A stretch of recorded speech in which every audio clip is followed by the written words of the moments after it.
caminho do sol. Vamos fazer um negócio aqui, uma construção. Pega as pedras lá. E tinha um processo, inclusive tinha um líquido aqui na Terra, que hoje está escondido, porque se ele viesse para cá, você imagina que nós faríamos com ele, né? Em que uma pedra enorme, você jogava uma gotinha daquilo, ela ficava parecendo uma gelatina. Você podia cortar ela do jeito que você quisesse, né? E uma vez, aqui no estado de Minas mesmo, uma pessoa penetrou por uma caverna fora dentro, né? Pessoa destemida, porque não é fácil você entrar nesses locais aí, e conseguiu sair num estranho lugar, né? Em que teve contato lá com um líquido, né? Muito estranho, e resolveu botar um pouquinho lá num recipiente que suportasse o que não mantivesse reação com o próprio líquido. E quando saiu da caverna, um estranho sono tomou conta da pessoa. E essa pessoa então colocou o vidrinho bem do lado assim para que não quebrasse, tal, não houvesse, e encostou-se numa pedra, né? E adormeceu, não suportou a força do sono. E quando acordou, o vidrinho tinha se quebrado, o líquido tinha escorrido sobre a pedra e a pedra tinha se transformado numa verdadeira gelatina. E ela percebeu que com um canivete ela podia cortar pedaços daquela pedra. Quer dizer, que líquido é esse, né? Evidentemente que é uma coisa de tecnologia superior à nossa e que está aqui mesmo na Terra. Já existiu na face da Terra e está escondido hoje, né? Na face da Terra já tivemos coisas tão interessantes que se falar ninguém acredita, né?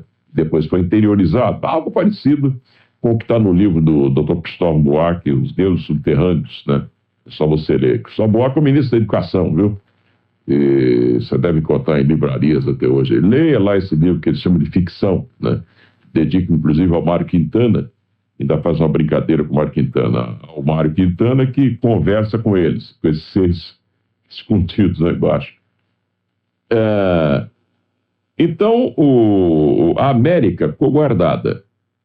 Essa América guardada, né, é chamada de Iracema, a Virgem dos Lábios de Mel. Ou por outra, Iracema, a Virgem, que ficou esperando para ser usada, né, pelos brancos que aqui chegaram.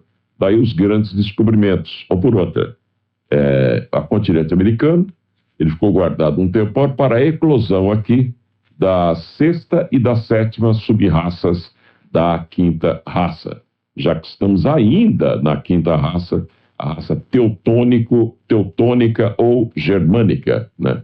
Que teve a sua eclosão em certa região da Europa, mais ou menos envolvendo ali os alemães, os poloneses, os austríacos, etc. Daí era chamar-se teutônica ou germânica, né?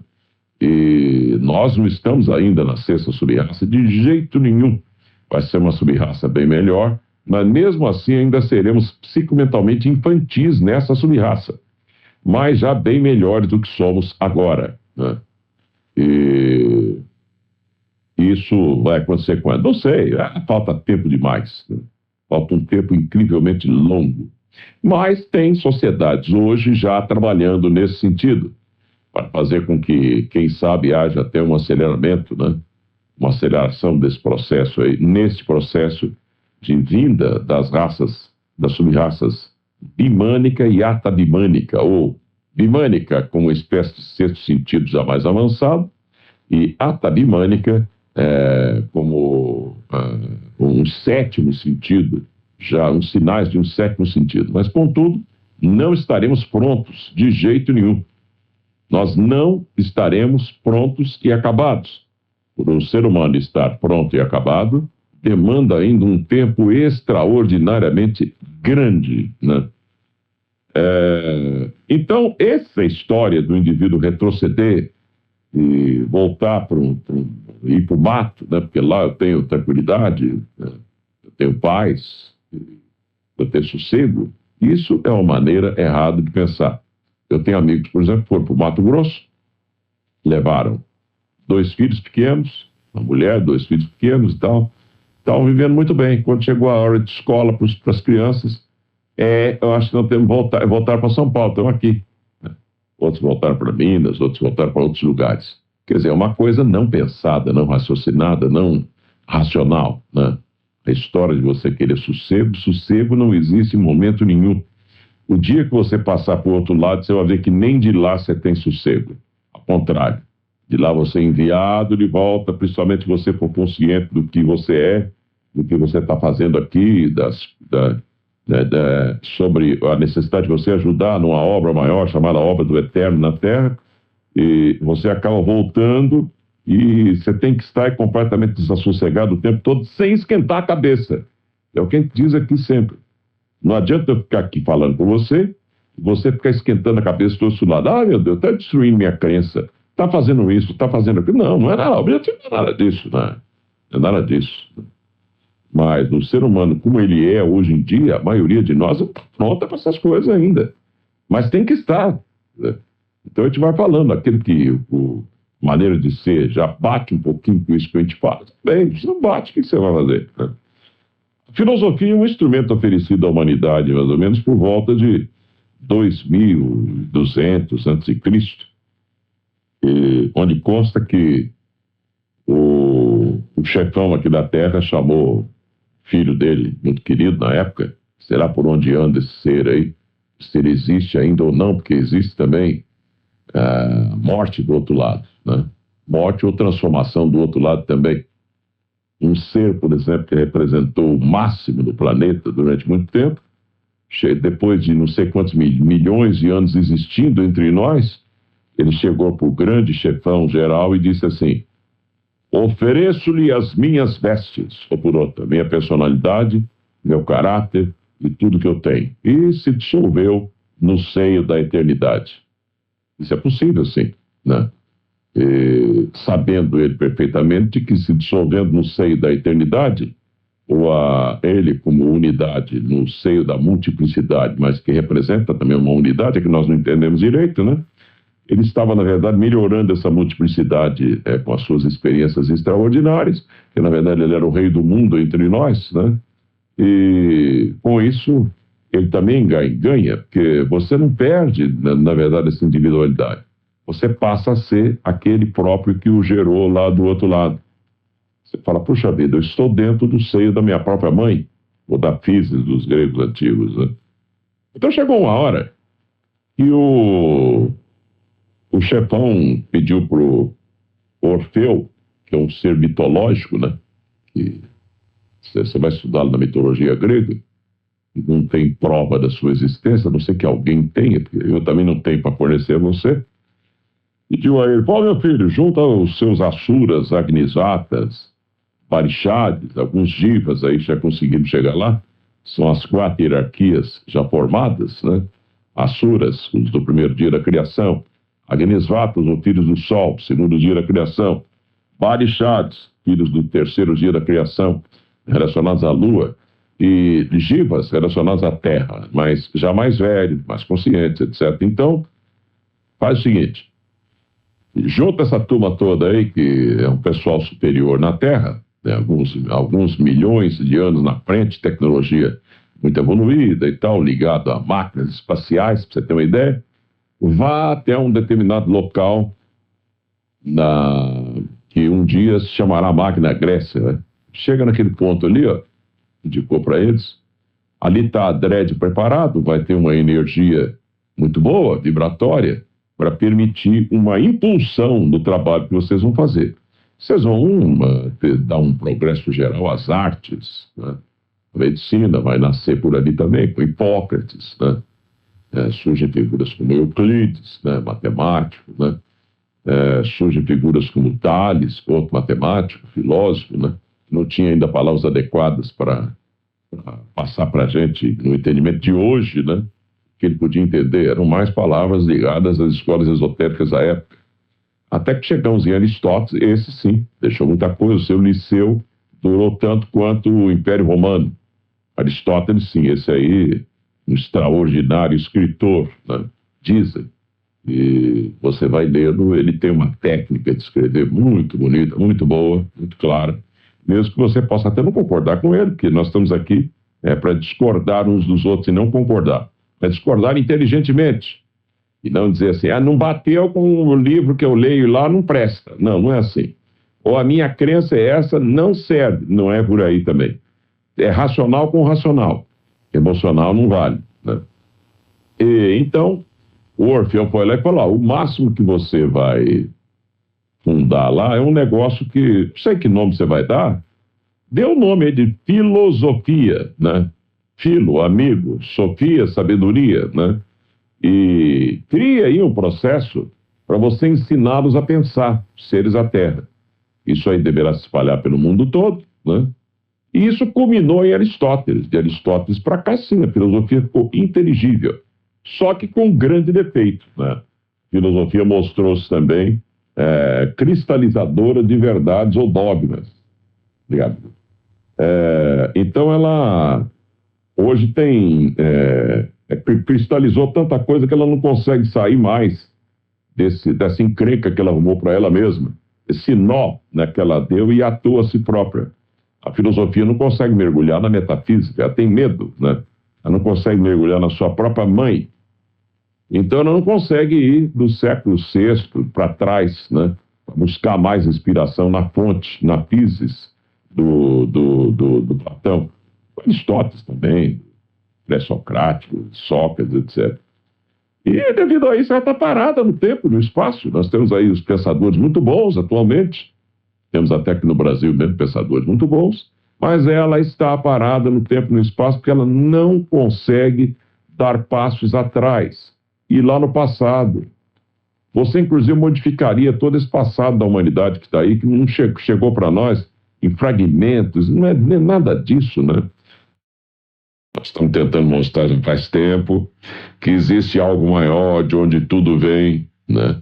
Os filósofos acham que a filosofia, tudo vem da filosofia, mas não é verdade, porque eles estão limitados aos pré-socráticos lá e não avança mais do que isso.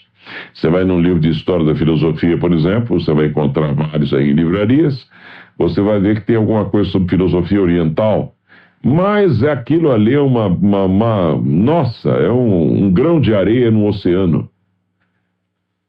Se o pessoal soubesse o que tem no Oriente realmente, o que tinha no Oriente, né? Hoje a gente pode conseguir essas coisas que estavam no Oriente, tudo por aqui mesmo, não precisa ir lá, né? Uma coisa fantástica.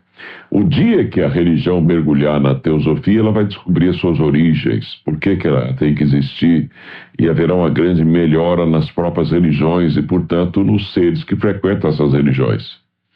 No dia que a filosofia descobrir que ela pode mergulhar na teosofia sem risco de se sujar, ao contrário, aquilo ali é o seio da mãe. Mãe limpa os filhos, né? Que faz cocô nas fraldas, né?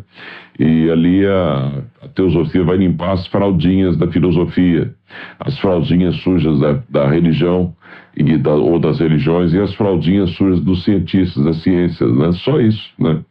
E depois fazê-las crescer um pouco mais e soltá-las já mais grandinhas para o mundo afora. Ide e ensinai, né? Diria o Cristo aí, que era um tremendo teósofo, né? Pois bem, a teosofia, ela vem de cima, né? Ela vem de cima de onde?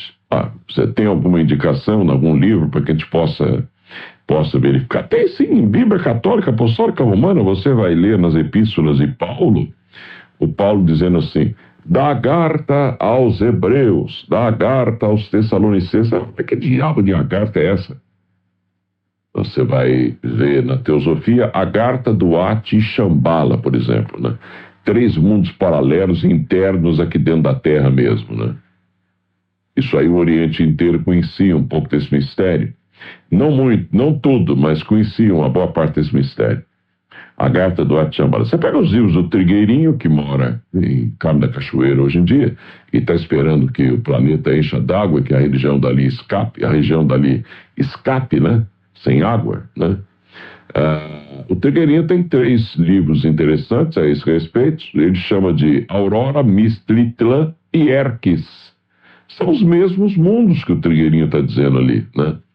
A gente pode até não concordar em gênero com o Trigueirinho, mas em grau tem muita coisa importante que ele conta ali, né?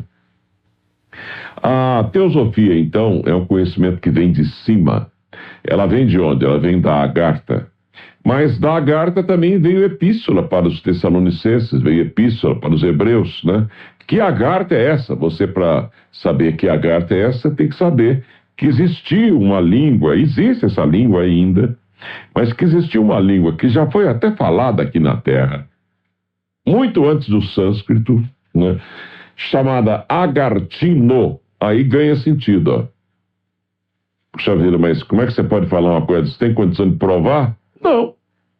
Mas se os juízes hoje, se você fizer uma petição para eles, no caso do Código de Defesa do Consumidor, onde você vai comprar um carro, se tiver um vício oculto dentro desse carro, né? Vício de fabricação, vamos supor, o carro saiu com um problema no motor que não tem conserto, não tem jeito, né? Um vício, por exemplo, no chassi do carro, ele anda meio torto e não tem jeito de ciborgue nenhum, que é uma peça que eles usam para desentortar o chassi do carro, desentortar esse veículo e entregar o mesmo veículo em perfeitas condições a você. Então o que acontece? Você vai ter que trocar esse veículo, né? A empresa, a montadora vai ter que trocar esse veículo para você. Concessionária é apenas intermediária, né? Aí você vai reclamar, fundado no Código de Defesa do Consumidor, o CDC. O que você vai fazer? Qualquer advogado hoje, por menos conhecimento que tenha, o que ele vai fazer na petição inicial? Ele vai dizer assim: requeiro ainda ao meritíssimo senhor juiz que, se houver necessidade, que inverta o ônus da prova. É o que o Código de Defesa, de acordo com o artigo tal do Código de Defesa do Consumidor. Não é algo automático também, porque não teria sentido, né? Se é totalmente automático, o direito não pode tratar não pode ser automático, né? Ora, então, o juiz vai olhar o caso e vai falar assim: realmente, eu vou ter que inverter o ônus da prova aqui, né? Então, a fábrica é que vai ter que provar, e essa inversão é mais fácil que você imagina, viu? Como é que você vai provar que o chassi do carro teu estava com uma torção muito grande que ciborgue nenhum podia fazer? Não ser no laudo do mecânico seu de confiança, né? Mas se o carro for comprado numa concessionária, a concessionária também tira o corpo daqui, tira o corpo dali. Aconteceu recentemente com a gente aí, com seguradora também. O ser humano é malandrinho, né? Em tudo, né? Tira o corpo daqui, tira dali, escorrega de lá e tal. Você não consegue nunca, né? A não ser por pressão, pôr na boca no trombone, trocar aquele danado daquele carro que saiu com defeito de fabricação. O legislador, então, que achou por bem criar essa inversão do ônus da prova. Inverte o ônus da prova e, ao invés de você provar que havia um vício oculto ali, um vício redimitório no carro, né, para exigir uma troca, a fábrica é que vai ter que provar, a montadora que vai ter que provar para você que não tem esse vício ou esse defeito de fabricação. E você fica eximido do dever de provar aquela coisa que você está afirmando. Ora, se até na compra de um bem qualquer que você compra por aí, seja uma melancia, qualquer porcaria que você compra por aí, né? Há possibilidade de inversão do ônus da prova. Se eu estou dizendo a você que a coisa é assim, né, que existe uma tal de Agartha, e que dessa Agartha, né, essa Agartha é o povo da eterna aliança da Igreja Católica, né, e de lá que saíram as epístolas de Paulo, por isso que ele diz, da Agartha aos Tessalonicenses, nas Bíblias antigas, da Agartha aos Hebreus, da Agartha aos Efésios, né. Então, por favor, não fica pedindo a mim para provar isso, não, né? Eu posso mostrar uma Bíblia antiga para você, se você quiser. Você vai encontrar num sebo por aí, você vai perceber isso aí lá. As epístolas apresentadas aos fiéis católicos dessa forma, da Agartha aos Hebreus, da Agartha aos Tessalonicenses, né?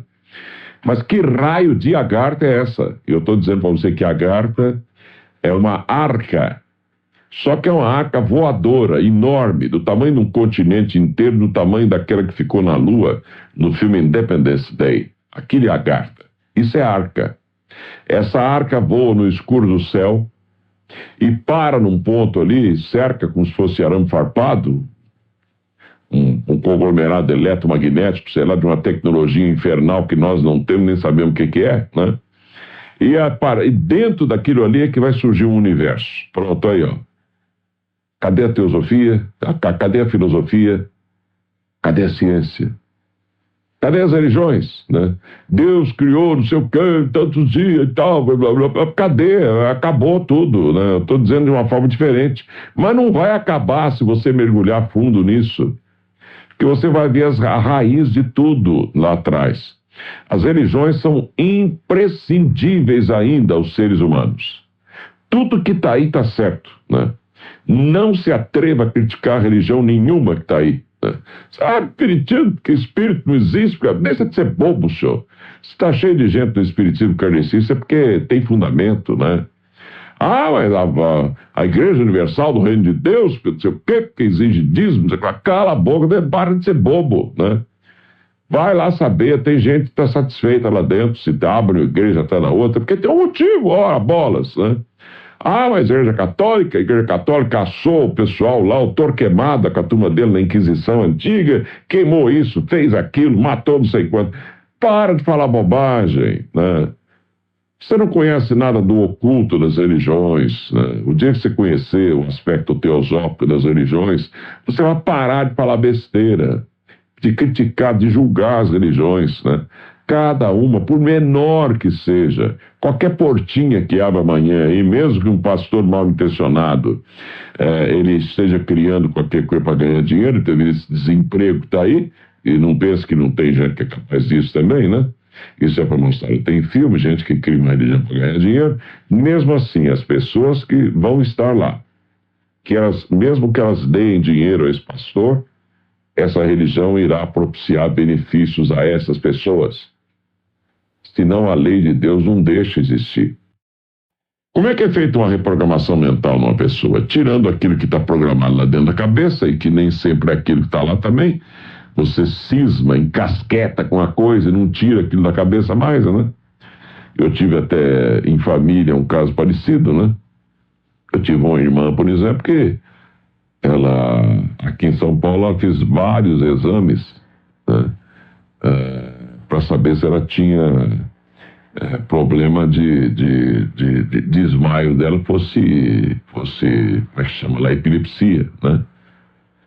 Não era, quer dizer, os melhores médicos aqui de São Paulo examinavam, não tem nada, não tem nada. E faz exame daqui, pai dali, pai de lá, nada. Mas ela achava que tinha. Não, eu tenho, porque eu tenho. E voltava mais uma batelada de coisa, e a mente piorando, né? E ela chegou a fazer mestrado em agronomia, lá em Lavras, na UFLA, Universidade Federal de Lavras, né? Na época não era UFLA ainda, uma faculdade extraordinária. E as notas muito boas. Você tirar um 8 lá em Lavras, por exemplo, é duro, principalmente a curso de agronomia, você tem aula de manhã e de tarde, quer dizer, você não tem tempo para estudar, né? Então o pessoal quando tira um 5,5 fala, nossa, que delícia, tirei 5,5, né? Com certos cursos também aqui de São Paulo, com Química da USP, né? A própria Faculdade de Direito lá de São Francisco dá uma dura nos alunos lá, que não é brincadeira ainda, né? E outras faculdades tantas aí que querem formar pessoas, pressionando-as a estudar um pouco mais e, né, se qualificar melhor. Bom, então essa irmã que chegou a ter esse mestrado dela aí, não completou a dissertação de mestrado, mas terminou os créditos e tal, tinha a cabeça muito boa, mas foi piorando, porque ela enfiou na cabeça que ela era epilética, e ficou epilética. Depois de alguns anos, ela começou a ter os ataques epiléticos normais, aí fazer exame, sim, ela é epilética, agora é epilética, ela se fez epilética. Eu tenho um exemplo, portanto, muito rico na própria família. Esse é o caso dessa irmã, né? Uma irmã muito querida, né? Até como na época a família toda católica, né? Eu era padrinho de batismo dela, né? 12 anos mais velho que ela. Um ser extraordinário, uma cabeça muito boa. Então ficou assim, né? Agora, eu também fiquei assim, do jeito que eu sou hoje aí, né? E você está ficando do jeito que você está aí também, ó. E amanhã você pode encasquetar, botar na sua cabeça que você, mulher que é linda, Miss Brasil, é feia. E você vai ficar feia, horrorosa. Você vai ficar olhando no espelho e falar assim, meu Deus, esse nariz, aí você opera o nariz, né? A boca, opera a boca. Por isso está um monstro, né? Está como é que chama lá aquele cantor americano, não?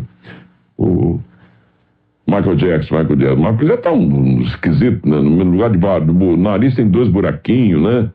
E tudo atrapalhado, porque tem dinheiro demais, né? Você fica, opera a bunda, opera o pé, opera o piu-piu, opera o olho, opera, vai operando tudo, né? Uma mulher, por exemplo, tá gorda, em vez de fechar a boca, que não consegue fechar, faz lipoaspiração. 6 meses depois, recuperou toda a gordura, só que a saúde, uma parte já foi para o espaço, né? E assim nós vamos. Por que o ser humano é assim? É isso que é a grande pergunta que a gente faz, né? Aí você fala, mas tem resposta? Claro que tem, a teosofia que responde. Ele é criança. Essa quarta cadeia planetária é um quarto momento cósmico, onde está tudo materializado dentro do coração do arcanjo Rafael, né? Que por acaso corresponde ao Cristo terreno. Ele tem uma aparência de uma barba mais ou menos rala, olhos verdes, cabelo ruivo à altura do ombro, né? E nós vivemos dentro dele, né? Tudo, formiga, tudo. É por isso que o Frei Francisco de Assis, acho que teve essa visão, viu a lua, viu o sol, viu essa coiseira toda aí no espaço e ficou apaixonado por isso, né? E começou a escrever um poema extraordinário, que eu até tenho em casa uma cópia, né? Tem em português, tem no italiano clássico, lá de 1200 e pouco também, onde ele fala, irmão sol, irmã lua, irmã formiguinha, tadinha, meu Deus, eu dar um beijo no você, formiga carnívora que come a gente, e dá um beijo na formiga, é tudo irmão para irmão estuprador, irmão preto, irmão preto, tudo bem, irmão branco, irmão da religião fulana, irmão da religião bertrana, quer dizer, esse iluminado Francisco de Assis era isso, ó. Ele viu isso aí, né? Como tantos, né, também já viram, e não os destruiu, ao contrário. É como aquela história do rio, para a gente encerrar. A teosofia não destrói coisa nenhuma, ela apenas explica o inusitado. E se não tiver explicação, ela inventa e passa a ser verdade a partir daí, que isso aí chama-se Kriya Shakti, ou criação mental. E tudo que é mental é relativo. Então nós estamos vivendo num mundo de relatividade. Não venha com absoluto para cima de mim, não, que não existe, né? E eu também não vou com absoluto para cima de você. O único absoluto que eu tenho certeza de que existe é que tudo é relativo. Isso é absoluto, né? Pelo menos é absoluto num determinado momento cósmico muito longo, né? Isso é absoluto, né? Então o rio estava descendo uma montanha, rio de montanha, ele nasceu lá em cima, né? Que mistério, né? Nascentes no alto da montanha. E mesmo assim, aí às vezes não vem nem de geleiras, né? Que na Mantiqueira tem, né? Você vai lá no alto da Mantiqueira, a água que nasce lá em cima, né? Que mistério, não, que beleza. São veias e artérias, né, que irrigam esse coração aí onde a gente está, sei lá, né? Do arcanjo Rafael. Essa água então nasce lá em cima, vem descendo, montanha abaixo, forma um córrego, e aquele córrego começa a pensar, né, simbologicamente falando aí. Estou vivo e lá vai eu, vou descendo, uns peixinhos aqui, umas coisinhas ali, né? Uma cobra nadando, e aí eu sirvo para um pessoal tomar banho, eu sirvo para outro beber água, eu vou rodar um moinho, vou fazer isso e vou crescendo, né? Aí vem um outro córrego, joga água em mim, eu vou descendo a montanha, aí de repente eu viro um rio mais caudaloso, serve para tirar água para uma cidade maior. Aí vem as fontes poluidoras, morre peixe dentro de mim, eu já fico triste. Aparece um cadáver, né, de um ser humano matando o outro, alguns só por prazer, outros de ódio, outros essa coisa que o ser humano tem. E aquilo fica boiando lá em mim e tal, até que um peixe vem, come aquele cadáver, é retirado da água pelos bombeiros. E o rio vem pensando e descendo a montanha, descendo, cai na planície. Mas quando ele já está super caudaloso, já cumpriu uma missão interessante, serviu de alimento para muita gente, matou a sede de tanta gente, sei lá, já cumpriu um trabalho esse rio. Ele olha para frente dele, no horizonte, aquele lago enorme. E ele fala, meu Deus, estou perdido, né? Eu vou direto para aquele negocião lá, aí eu vou desaparecer, né? O negocião é o Oceano Atlântico, vamos supor, né? Eu vou cair lá dentro do Oceano Atlântico. E ele não sabe o que é aquilo, porque ele vem um rio descendo a montanha. Mas é inevitável que ele caia no Atlântico, né? A força da gravidade.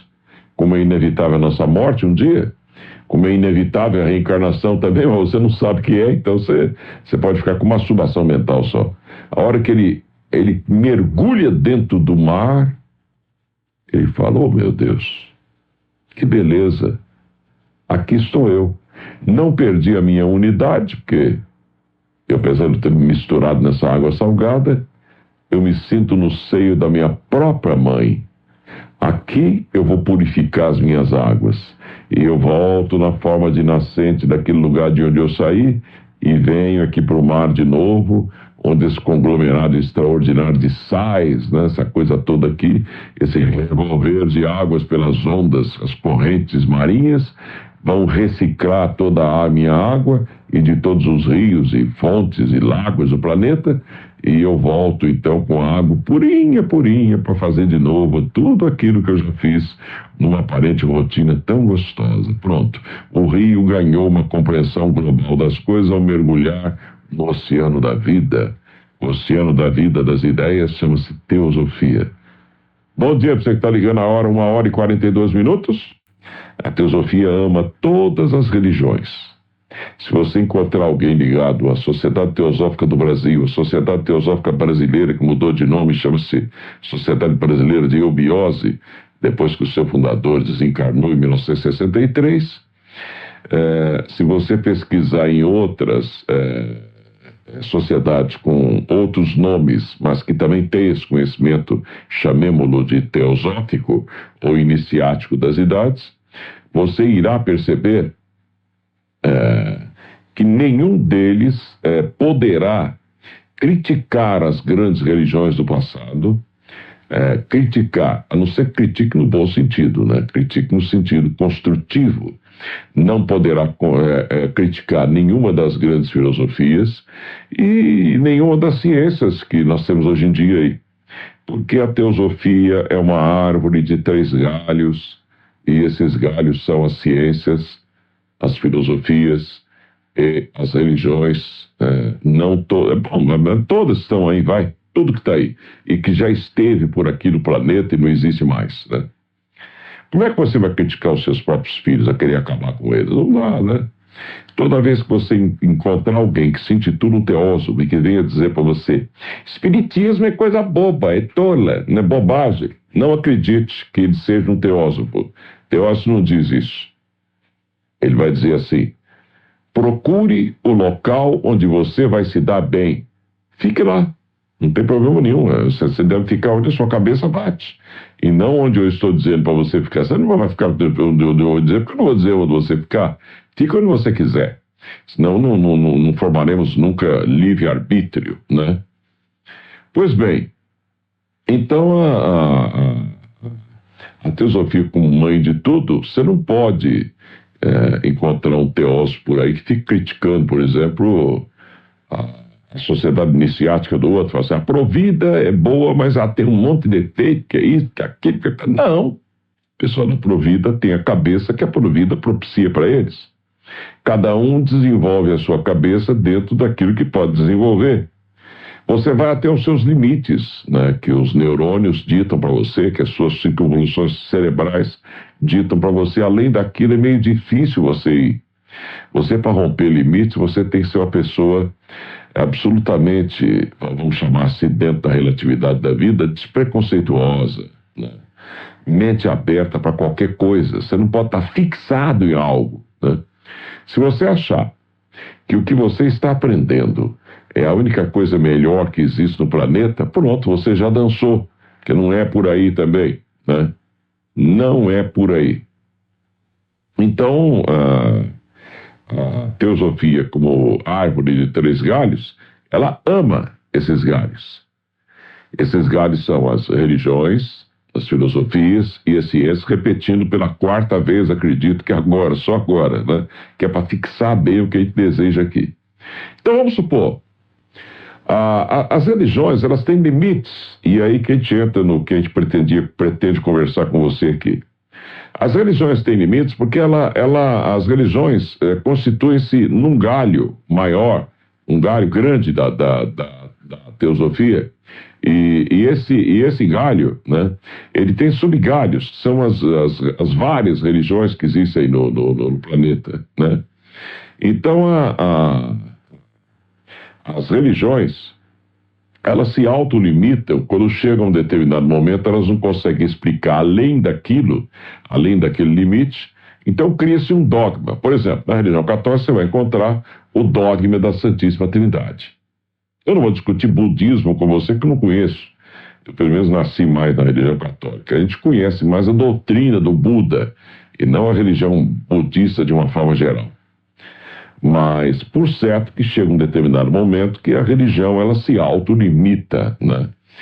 Nós precisamos acreditar naquilo que o nosso grande líder, o nosso guru disse, e está acabado, e fica por aí, né? Então, todas as religiões se autolimitam. Você chega na filosofia, por exemplo, a filosofia parte de um ponto, né? Um ponto em que, vamos supor, surgiu uma ideia básica. Essa ideia básica, ninguém sabe exatamente de onde ela veio, você presume que essa ideia básica está nos pré-socráticos, né?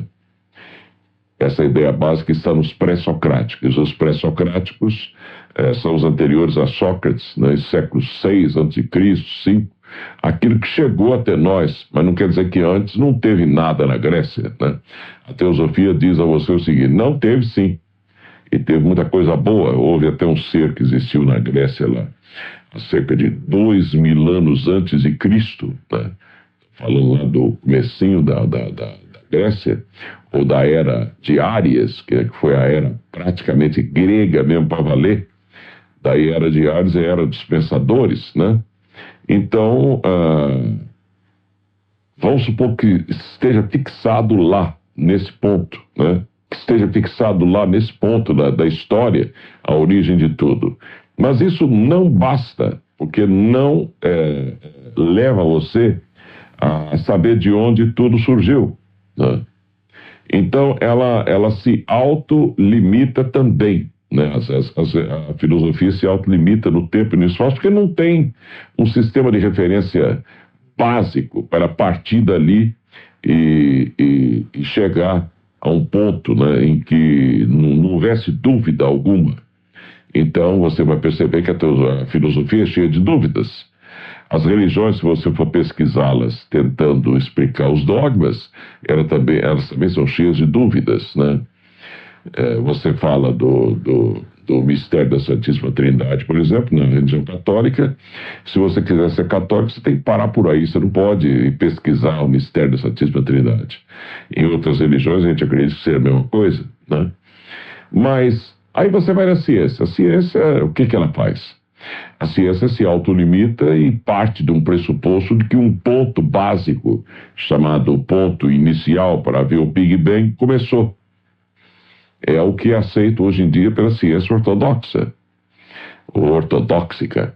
Então, tudo partiu desse ponto. Esse ponto gerou o Big Bang, ou cosmogênese, ou gênese do cosmos, né? Explodiu aquilo, geraram-se as galáxias, as constelações, sistemas solares, etc. E tudo foi esfriando, esfriando, esfriando, até oferecer condições de vida. E não há uma explicação que possa ter sentido de parte da ciência, né, de quem gerou tudo isso. Mesmo que um cientista possa chegar e dizer assim: foi Deus, meu filho, foi Deus que gerou tudo. Então cai naquilo que as religiões também já sabem: foi Deus, pronto, né? Então a ciência não alói um passo além disso. O que ela vem magnificamente fazendo é pesquisar, e um dia, quem sabe, ela encontra esse Deus que ninguém consegue encontrar numa partícula subatômica, né?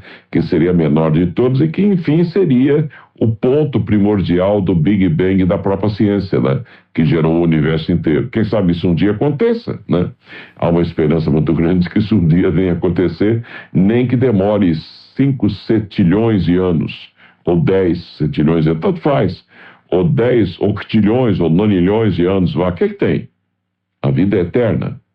A vida vai sempre para frente, para o alto. Por que esquentar a cabeça, né?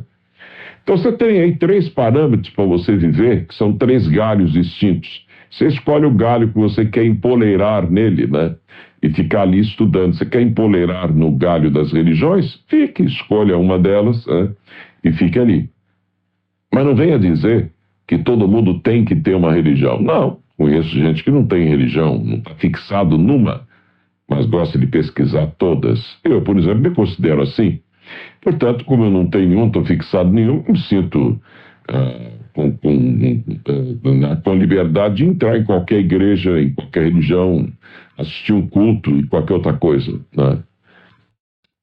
Mas que a mente da gente avança, né, cada vez que a gente... E tudo isso, no final das contas, é uma grande maia, né? Grande Maia, Grande Miriam, Grande Maria, Grande Mãe Celestial, simbolizado nos céus pelas 3 Marias. Se a gente conseguisse olhar como elas realmente são, nós veríamos 3 anjos voando, enormes também, né? Em forma feminina, simbolizando 3 mulheres na Terra, que no final das contas são Alamirá, Adamita e Lorenza, não, Alamirá, Adamita e Goberum. Tem nomes as danadas, estão aqui na Terra também, né? Aparecem em Fátima, aparecem onde elas quiserem, aparecem pretas como Nossa Senhora Aparecida, né? É fascinante esse tema, né? Parece ter tanta besteira nele, mas tem tanto sentido quando você vai ligando uma coisa a outra. Essa virgem que aparece por aí, Fátima, Lourdes, em cima de um eucalipto, temos até uma foto conseguida aqui em São Lourenço, dela em cima de um eucalipto, né? Uma imagem bonita, aquele manto azul, né? Isso tudo é uma grande maia, ou plano da dicotomia, plano da Raja Yoga, plano desse azul aqui da terra, do azul do céu, de todo o azul, que é um plano mental que nós temos que vencer. Tanto que um dia um adepto, que é um ser já ressuscitado do outro lado, o 2º degrau da escada de Jacó, ele se aproximou do o último maior rebento espiritual da Índia, maior rebento para valer mesmo, porque os outros considerados de per si, pessoas extraordinárias, como Jiddu Krishnamurti, como Vivekananda, como tantos outros, foram muito espiritualizados, mas não chegaram a ser tanto quanto Ramakrishna. Ramakrishna a gente precisa conhecê-lo melhor para poder falar sobre ele, né? Ramakrishna, ele alcançou uma condição de avatara de Vishnu na face da Terra também, e com um potencial muito grande, porque não é só um avatara que existe aqui, existe um maior de todos, né? Que vem com a consciência mais integralizada, com um percentual maior de seres da famosa Santíssima Trindade, ou então da Santíssima Trinosofia do Conde São Germano, né? Saiu até um livro muito interessante da editora Mercúrio agora, chamado A Santíssima Trinosofia, com um documento encontrado que teria sido escrito por São Germano, de próprio punho. Quem quiser ler sobre isso aqui, alô, pessoal da Pax Universal, Carlos Balesteiro, que gosta muito de falar de São Germano, do raio violeta, né? Esse livro está à venda lá, seria interessante você ter aí na Pax Universal, o pessoal lê a Santíssima Trinosofia, né? Atribuída ao São Germano, título em francês, La Très Sainte Trinosophie. E já está à venda por aí, já foi lançada, é da editora Mercúrio, né? E seria interessante ter aí na Pax Universal. Mas então o próprio Conde São Germano, que é um mistério tremendo, a gente conhece São Germano de uma forma um pouco diferente do que o pessoal conhece. São Germano que fez parte ativa da Revolução Francesa, puseram fogo no castelo dele, e ele, como despedida de forma espetacular, né, ele apareceu no meio do fogo, e o fogo não queimava. Despediu-se e sumiu no ar. Não sei para onde foi. A gente sabe onde ele foi, né? Também não adianta dizer vamos supor que você resolva aí num lugar onde estaria São Germano, você não vai ver nada lá também, porque seres poderosos, né? A humanidade não pode tocar neles. Como é que você ia crucificar o Cristo cósmico? Seria o Sol. Ora, ele projeta quantos pedaços dele ele quiser na Terra, né? Na última Guerra Mundial, na Segunda Guerra Mundial, por exemplo, aparecia um ser todo com paramenta branca, com os cabelos louros, os olhos azuis, a cara daquele do Sol lá. Mesma coisa. E tem uma representação dele aqui na Terra, vivendo aqui no Brasil, inclusive, né?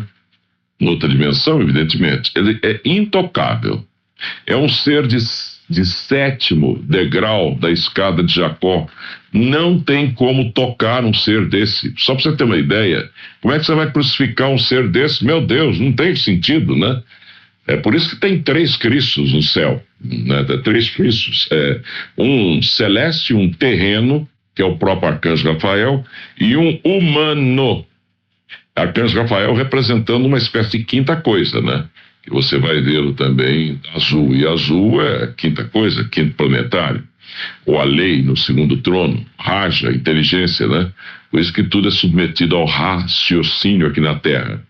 Arcanjo Samael, por exemplo, deve assumir a função Melquisedeque ou Noé, comandante de uma enorme arca, aqui na Terra, a partir do ano 3500. Faltam 1000 anos praticamente. 1000 anos não. 998 anos para que ele assuma essa função, né? O anjo caído já foi recuperado, ele está de pé. E ele caiu por amor também ao pessoal da Terra, não é bem como o pessoal fala, né? E durante esse tempo todo ele está aqui pastando que nem um condenado, né? Para ajudar a humanidade a desenvolver o raciocínio. Ele, como é a lei, ele é que manda avisar o pessoal da Terra. Raciocinem, senão vocês estão fritos. Vocês vão se lascar, né? Esse arcanjo Samael, portanto, ele já está redimido já há muito tempo, por quem de direito deve redimi-lo, né? O Papa Pio XII tentou fazer isso, né? Mas ele, apesar de toda a sua autoridade eclesiástica, né? Ele não tinha condições de ele redimir um planetário que está acima dele. Não tem sentido, né? Na escala hierárquica está acima dele próprio. Ele não poderia fazer isso, como nenhuma religião do mundo poderia fazer isso, porque a religião é criada por seres humanos, né? Esses seres que vêm representando avatarizados aqui na Terra, que representam o quinto planetário, quarto planetário e sexto planetário, eles, quando vêm com a consciência cósmica maior, eles vêm alavancar a mente, o raciocínio das pessoas. Mas como geralmente a missão fica frustrada, porque sempre enquanto o ser humano com a cabeça de bagre enorme ainda, né? Incapaz de promover autorreciclagem nele mesmo, incapaz de aceitar novas ideias, ele vai enfiando aquilo que ele acha verdade na cabeça dela, como o sistema de referência, por exemplo, ele usa uma religião. Então, o sistema de referência de um católico é o catolicismo, de um evangélico, a igreja dele, né? De um filósofo, por exemplo, ele tem como sistema de referência um Kant, é fã do Kant, ele é fã do Spinoza, é fã do Aristóteles, é fã, sei lá de quem mais, de Santo Agostinho. Então, ele tendo aquele centro de referência, né? Ele não aceita centro de referência de outras pessoas. Ele quer que as pessoas argumentem de uma forma a convencer. E muitas vezes o seu poder de argumentação, mesmo tendo um centro de referência que não é o ideal por não conhecer metafísica, esse ser não consegue reciclar-se, porque o outro que está dizendo para ele que o centro de referência dele, o sistema de referência dele não é bom, né, para ele poder partir dali, poder raciocinar melhor, não consegue argumentar tão bem quanto aquele que está usando um sistema de referência errado, né? Mas o sistema de referência errado não está totalmente errado também. É que você alavanca sua mente noutra direção. Você afasta-se da verdade que não é definitiva, mas da verdade própria para o ciclo de vida que nós estamos vivendo, né? Ou, portanto, a lei para aquele determinado ciclo de vida. Depois muda tudo. Mas você não consegue atinar, então, sobre como é realmente a vida na Terra, porque você não aceita discutir essa coisa. Você já tem a sua verdade dentro. E deve continuar assim mesmo. Fazer o quê? Não. Então, poucos são os que conseguem estar bem no centro de um sistema de referência maior, que a gente poderia até chamar de, não o que está aí exposto hoje, né? Mas a gente poderia chamar de teosofia, ou conhecimento cósmico, divino no sentido de cosmológico, de cosmos, de universo inteiro, né? Então, esses seres superiores, né, eles já pisaram nesse degrau onde nós estamos pisando hoje, estamos tentando pisar. O degrau da iniciação esotérica ou metafísica, que está muito além da imaginação do ser humano. metafísica, não é além só da física. Um sentido melhor, apesar que meta é além, né? O sentido melhor não é bem metafísico. É algo que está escondido e que só pode ser passado em pílulas para a humanidade, para que a humanidade, em pílulas, ela vá aprendendo e melhorando, porque senão ela se afoga em tanto conhecimento. E quem tem esse conhecimento antes da hora perde o desejo de pesquisar outra coisa e fica fanatizado por isso, quando não tem que se fanatizar por coisíssima nenhuma. A gente fala desse assunto aqui, mas eu estou disposto a jogar fora tudo que aprendi a qualquer instante, senão eu não posso pleitear ser um livre pensador. Ora, como é que eu posso me transformar num livre pensador se eu estiver preso à Sociedade Brasileira de Eubiose, né? A qual estou ligado hoje aí, né? É contingência essa ligação, claro. Como é que eu posso ser um livre pensador se eu me declaro ligado à Sociedade Teosófica do Brasil, por exemplo, né? A Eubiose é a antiga Sociedade Teosófica Brasileira.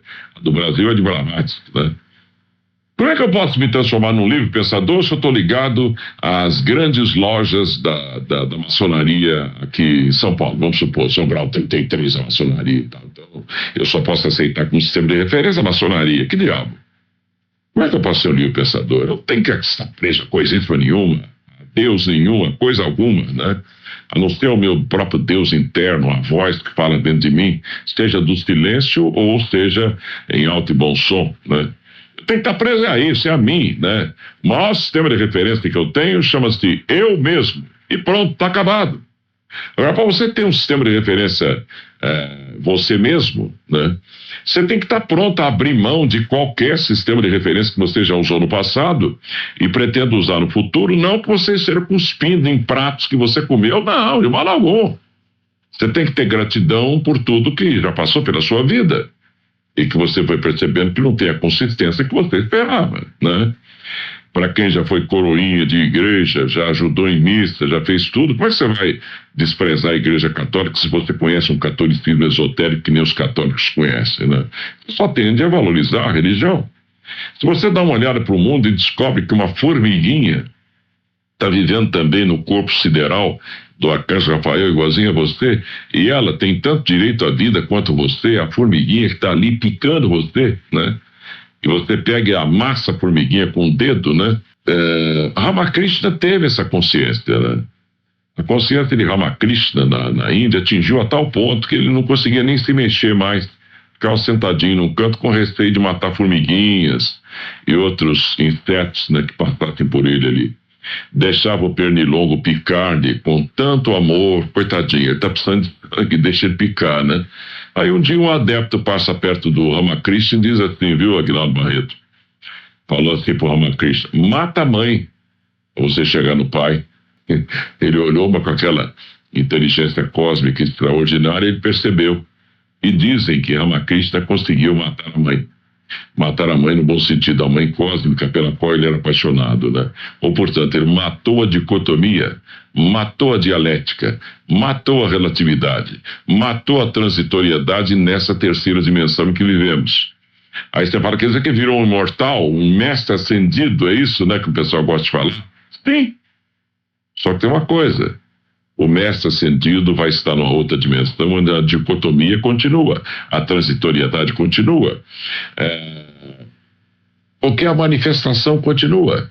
Tudo que é manifestado para a vida em quaisquer dimensões e matéria tem que ser relativo, tem que obedecer a uma dicotomia, tem que ser transitório, tem que passar pelo fenômeno de nascimento, crescimento, frutificação, decadência e morte. É por isso que uma outra visão que eu tive outro dia, né, olhando para a lua cheia, eu vi a figura de um arcanjo enorme também, esse é Gabriel, morrendo no corpo sideral. E eu contei isso aqui no microfone. Você pode não ter ouvido, né? Resultado, algumas pessoas também nos ligaram dizendo que viram a mesma coisa também. Eu entendi por que o cachorro ficou uivando o tempo todo olhando para a lua, coitado. Ele é um animal lunar, né? Ele vive mais da emoção. E o cachorro geralmente é muito amoroso, mesmo sendo um pitbull ou um rottweiler, né? Ele fica olhando para o céu e fica lá. Ele está vendo uma espécie de mamãe e papai dele, que é o arcanjo Gabriel, que noutros momentos cósmicos, há zilhões de anos atrás, ele era o centro de tudo, de algo espetacular que houve, né? Naquela época em que ele conseguiu gerar no seio dele mesmo uns seres chamados de Barishads, que a Helena Blavatsky chama de Barishads, e divididos em Atma, Soma e Atavânicos, né? São 3 tipos de Barishads: os Pitris Barishads, os Atma, Soma, que nos deram os caracteres atavânicos, e os Atma, Soma, né? E atavânicos, os Atma, Soma, os caracteres somáticos, e atavânicos, o atavismo em nós, né? Que hoje em dia não nós é que esse DNA que a gente estuda aí, que ninguém sabe de onde vem, como é que é, etc, né? Isso vem de cadeias planetárias passadas. São assuntos maravilhosos, se você prestar atenção nisso, de uma logicidade extraordinária que Aristóteles não podia nem ter uma ideia disso, né? Platão tinha, que era iniciado nisso, Pitágoras era iniciado, Plotino era iniciado, Crísipo era iniciado, Anaxágoras, Anaximandro e Anaximenes eram iniciados, Demócrito era iniciado, Tales e Mileto também era, inclusive onde Mileto era perto de grandes escolas esotéricas da época, né, no Antigo Oriente, né? Os estudantes de esoterismo se abeberavam do conhecimento esotérico metafísico nessas escolas iniciáticas, e como tinham mente prodigiosa e eram os próprios Asuras, os filhos do primeiro sistema de evolução na Terra, no espaço sideral, o que eles faziam, os Asuras? Eles volviam ao mundo nosso, quer dizer, ao mundo onde, já sabe, com aquela luz, né, que eles conseguiram além da caverna do Platão. Eles voltavam para dentro da caverna, da escuridão, para ensinar a luz, ou ensinar para as pessoas, ou para o mundo que estava ali dentro. Daí as escolas filosóficas, né? Platão teve o seu liceu, que durou quase tanto quanto o Império Romano. Não, Platão não, esse Aristóteles, durou quase tanto quanto o Império Romano. Teve uma vida longuíssima, muito longeva, né? E prestou extraordinários serviços aos gregos e, inclusive, aos romanos, que imitaram os gregos. O grego era como se fosse o inglês da época, né? Ele era falado fluentemente na Roma antiga, de acordo com os estudiosos de direito romano, os historiadores da época, né? Daimon era um gênio existente dentro de nós com 2 faces. Ele tinha uma face do bem e uma face do mal. Também a guisa de comparação seria do fenício antigo de inscrição, o aspecto Melk e o aspecto Zedek dentro de nós. Melk, Zedek, é um ser só, mas de dupla face. Ele está representado dentro de nós no chakra umbilical. São 5 pétalas verdes, 5 pétalas vermelhas, né? 5 por quê? Porque representa o quinto planetário, o anjo caído, o arcanjo Samael, né? Que a guisa de comparação também, ele ficou sendo o mal na Terra, quando ele nunca foi mal, a questão de postura. Tanto que ele próprio, uma projeção através do tempo, quem exerce a função Melquisedeque hoje, eu estou falando em função já, é o Rafael, que é o 4º planetário. Nós vivemos dentro do coração dele, numa bola de luz azul materializada dentro do coração dele. Este é o globo D, onde nós vivemos. Aí, ó, uma localização no espaço e no tempo. E também, ainda a guisa de comparação, nós podemos lembrar o que disse Karol Wojtyla, o Papa João Paulo II, numa entrevista à imprensa, se não me engano, na década de 80, ele falou isso. Ele teve a coragem de dizer para o mundo inteiro que os anjos existem, né? E um cardeal que estava com ele, assessor dele, falou assim: não, sua santidade está certa. E além de existirem, são mais que as estrelas do céu. Quer dizer, então, todas as estrelas do céu seriam anjos, arcanjos, querubins, serafins, etc., viajando pelo espaço, voando, né? O sol mesmo estaria voando, então ele fica dando volta. Ele mesmo se auto-prende por cordões, são todos presos por cordões, uma malha incrível de cordões, né, ligados ao coração desses seres todos que estão no espaço, salvo a constelação de Órion, que é um pouco diferente, né, porque ela representa uma 6ª coisa, né?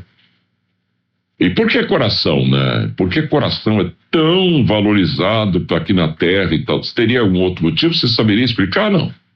Você fala isso para um médico agnóstico, né, que não acredita nessas coisas, ou para um indivíduo ateu, vamos dizer, Ateu quer dizer aquele que tem falta de tel, de Deus, né, dos gregos, dentro de si, ou não acredita em Deus, ele vai falar: que bobagem! Coração é apenas uma bomba, e fica puxando sangue arterial e empurrando o arterial e puxando o venoso, fazendo a troca, né? E você pega o mesmo Cristo do qual falamos aqui, que está no céu como o Cristo cósmico, loiro, de olhos azuis e tal. Ele mesmo dizia nas suas pregações aqui na Terra que o homem deve conhecer-se a si mesmo para conhecer o seu semelhante e o seu Deus, né? Você tem que conhecer você de fora para dentro, como você funciona, através do conhecimento, ou epistemologia, ou gnosiologia da filosofia, de fora para dentro primeiro, né? Até que um dia você se cansa: que diabo, eu olho de fora para dentro de mim e não consigo me ater à verdade. Aí sim, você vai tentar cair para dentro, né? Através de yogas especiais, meditação, reza, oração, sei lá como é que você chama aí, tanto faz, né? Você vai tentar vencer você mesmo. E ao tentar vencer você mesmo, você consegue, se você conseguir, claro que você consegue, é só fazer o esforço pessoal diuturno, todo dia, o tempo todo. Todo mundo tem que conseguir isso, né? Quando você consegue vencer você, que você cai fora da dicotomia, você cai numa espécie de quinta, de sexta dimensão, né? Que seria a guisa de comparação, o mundo das causas hoje em dia, o mundo da intuição. Você percebe que as coisas não são como estão colocadas aqui na Terra pra gente, né? Ainda volvendo a esse assunto de que a Terra, o Sol é o corpo sideral do arcanjo Micael. Se você se afastar da Terra, que não tem jeito de você se afastar bastante para poder perceber, não adianta você ir à Lua, é muito perto, você tem que olhar de mais longe um pouco, né? Tá na Lua, já deu para ver, não sei. Eu mesmo tive uma visão também olhando para a Lua, de um outro arcanjo, Gabriel, que no passado ele representou um centro de um universo naquela época, né? Mas aí seria um corpo sideral morrendo. E, no entanto, esse mesmo corpo sideral, ele foi que anunciou a Maria: Maria, a senhora vai ser mãe aí de um menino danadinho menino. Que era Jesus, né? Não tem a tradição cristã que o arcanjo Gabriel veio anunciar a Maria que ela seria a mãe de Cristo, né? Então, como é que esse ser pode estar aqui e está morrendo no espaço, no corpo sideral, né? Aí é um mistério. Mistério que dá para sondar, sim senhor. O planetário, aquele que tem direito a ter um corpo sideral, ele já passou pelo que nós passamos aqui, em universos passados. Mas assim, há zilhões e zilhões e zilhões de anos atrás, dos anos nossos de terceira dimensão, porque o tempo em outras dimensões ele vai perdendo sentido, né? Então, aí adquiriu o direito, depois de passar pela iniciação cósmica, né, que todos nós temos que passar, onde você vai adquirindo uma mentalidade cósmica ampliada, a vida consciência sua, que é bem diferente da vida consciência do pessoal da Terra. Você compreende, localiza-se melhor no espaço, no tempo, né? Você, como forma que você precisa estar no espaço e submeter-se a tempo. Você, então, se localizando melhor no espaço e no tempo, agora é 00:30, já 00:30, o que acontece? Você consegue viver melhor. Você perde medo de morte, perde medo de tudo, porque você morre, é enterrado aqui na Terra. A Terra é o corpo físico o corpo sideral do arcanjo Rafael, né?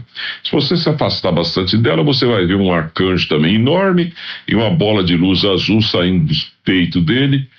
Esse é o globo onde vivemos, que é a Terra, né? Esse globo, se o arcanjo Rafael quiser, ele simplesmente dá uma balançada no corpo, acaba toda a vida aqui. Aí acaba essa história de placa tectônica daqui, placa não sei o que dali, viagens ufológicas aí pelo mundo inteiro. Claro que a ufologia tem sentido, mas é diferente do que nós imaginamos. As naves espaciais existem, inclusive naves enormes do tamanho de um continente inteiro, estão aqui na Terra também. Mas a coisa complica mais a partir de uma visão dessa que a gente teve aí, né? De que tudo que está no céu, como disse João Paulo II, são anjos, né? Arcanjos, querubins, serafins e tal, numa angelologia que o pessoal estuda aqui na Terra, mas também não tem esse tipo de compreensão cósmica do que seja anjo. E imagina que eles estejam à disposição nossa para você ficar pedindo o tempo inteiro, né? Não. Você tem um trabalho a realizar. Imagine que você, como filho de um grande arcanjo, um Dian Xuan, que seria o da Terra, né, o Atlas, que é o gigante da Terra, o que acontece? Você, como filho da Terra, tem que depositar esse corpo seu aqui onde você está. Então, quando você morre, a Terra não morre. Não morre, ela continua viva. O que dá um novo sentido à sua própria vida. Você vai dizer, mas peraí, se eu morro e a Terra continua viva, né? Esse corpo sideral continua vivo, será que eu morro mesmo? Não, né? Aí você começa a questionar essa coisa, aí, metafisicamente falando. Até que, quem sabe, pela própria inteligência, você descobre que uma morte, como muitos imaginam, como um término de tudo, é uma profunda estupidez do raciocínio, né? Não tem sentido. A morte, ela só pode ser do corpo físico, né? E quando você percebe que você tem outros corpos e você tem certeza disso aí, opa, a vida ganha um sentido a mais ainda, um sentido muito melhor. Mas ainda assim você tem que ir pesquisando até que você verifica que você reencarna mesmo. Então você não tem mais dúvida sobre a reencarnação. Se você não acredita nela, você tem certeza. Essa reencarnação vai até um determinado tempo, você vai reencarnando, segundo os ensinamentos da teosofia, no máximo até 777 vezes, quando então você tem que ter uma reencarnação no outro plano, que é chamado de ressurreição. Aí a Igreja Católica admite, né? Essa ressurreição, mas mesmo assim Cristo foi o único ressuscitado, ia julgar os vivos e mortos. Isso aí não seria de acesso ao homem, coisa que não é assim também, é de acesso ao homem sim. O próprio Cristo disse que todos podem ser iguais a ele perante o Pai. Se podem ser, por que não podem? Não é questão de lógica só, né? Então você pode atingir a condição de um Bodhisattva, que era a posição real do Jesus, o Cristo. Bodhisattva é o sexto na escada cósmica de Jacó, pra você ter uma ideia. A humanidade inteira não está nem no primeiro degrau. O primeiro degrau é do iniciado perfeito. Pessoas que já dominam um pouco desses assuntos, e uma quantidade, um quantum adequado, e elas não têm condição de ficarem aqui. Não há como você ficar aqui. Você tem que passar por uma sala de aula melhor, e lugares onde tem gente que precisa aprender também, que acredita mais nisso aí, que já tem mais certeza, né? Você poder ensinar para eles. Você não pode ficar todo o tempo tentando ensinar cálculo vetorial, identidade, combinação de matemática para quem ainda está na aritmética do 2 mais 2, 4. Não tem sentido, né? Daí as mudanças de globos ou de bolas, né? Centralizadas dentro do coração de arcanjos, querubins, será que essa coisa tudo pelo espaço aí, Dian Xuan, Maha Xuan, essa coisa pelo espaço, né? E cada bola dessa que o próprio arcanjo ele mentaliza no desejo de criar os seus filhos, existe vida sim. A própria bola é vida, né? Não há que discutir, então, para quem tem certeza de já ter esse tipo de visão, que há vida em outros planetas. Não há planeta, que há globos, né? Aí você fala, vai é buraco negro? Sei lá, um dia a gente vai saber o que é o buraco negro direto, né? Deixa a ciência pesquisar. Não podemos jogar fora o conhecimento científico de jeito nenhum, é que ele ganha outro ângulo de visão. Você não vai jogar fora tudo que a ciência conseguiu até hoje. Quer dizer, quando a ciência fala neutrinos estão disparados do Sol para a Terra, atravessam a Terra como se a Terra fosse oca, tudo porosa, como realmente é, né? E vão parar do outro lado, até que o cientista japonês ganhou o prêmio Nobel.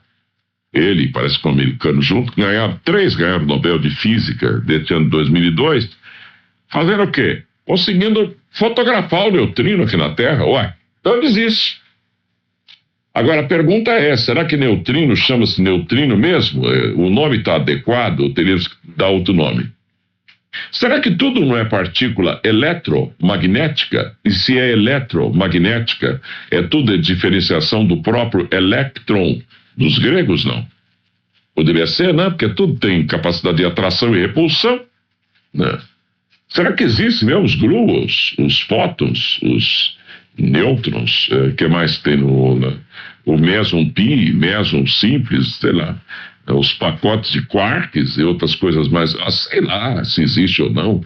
A ciência está verificando, a ciência tem um valor extraordinário, mas só que não é o ângulo que ela está verificando que é o ideal. Quer dizer, agora sim já dá para a ciência até saber dessas coisas e até algum cientista que porventura esteja rastreando o rádio aí em busca de alguma coisa diferente esteja parado em nós nos ouvindo. Já dá para rastrear, o cientista rastrear nesse sentido e ficar sabendo do que a gente dita aqui. Nós estamos vivendo uma bola de luz azul, vista de longe, né? Chamada Globo D da quarta cadeia planetária. A cadeia planetária Terra é o corpo sideral do arcanjo Rafael. Cada globo que ele mentaliza é um chakra dele. Agora nós estamos no chakra cardíaco, são 7 globos, 7 chakras, né? Ele próprio tem um 8º chakra também, e que, à guisa de comparação, está em contato direto com o 8º, ou Sirius, o sol central do 8º sistema, né? Aquele que, para comparar também, seria Deus. Ora, mas se eu estou dizendo que isso aí está dizendo aqui que todos os corpos siderais são arcanjos, você então imagina que Sirius, o comandante-geral de todo o universo, o que ele teria? Não seria talvez um gigante maior que todos, né? No aspecto dianchoânico falando aí, ou marrachoânico, né? Que nós estamos falando? Não seria um gigante enorme que absorveria todos os outros, né? O pai de todos os deuses da mitologia grega, né? E além dele, o que existiria? Compadre, estão fazendo pergunta demais, né? Eu faço pergunta que eu mesmo não sei responder.